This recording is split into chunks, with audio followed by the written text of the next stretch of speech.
Hurricane জ্বালানো হচ্ছে। আর এই জায়গা থেকে আমি আপনার কাছে যাবো, হ্যারিকেনের মাধ্যমে কি বোঝাতে চাইছেন? যাদবপুর বিশ্ববিদ্যালয় কি পুরোপুরি অন্ধকারে ঢেকে গিয়েছে? পুরো অন্ধকার।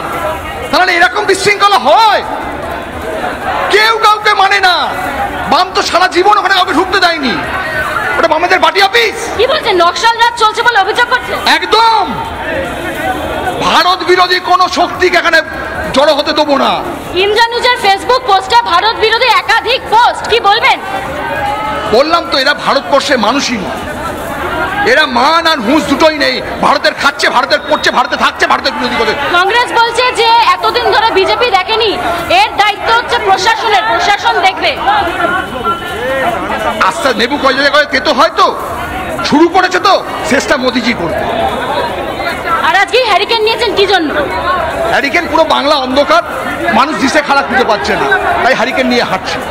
আলো পাচ্ছে না, আলো পাচ্ছে না একেবারে এবং সেই কারণেই হ্যারিকেন হাতে আজকে এই অভিনব মিছিল।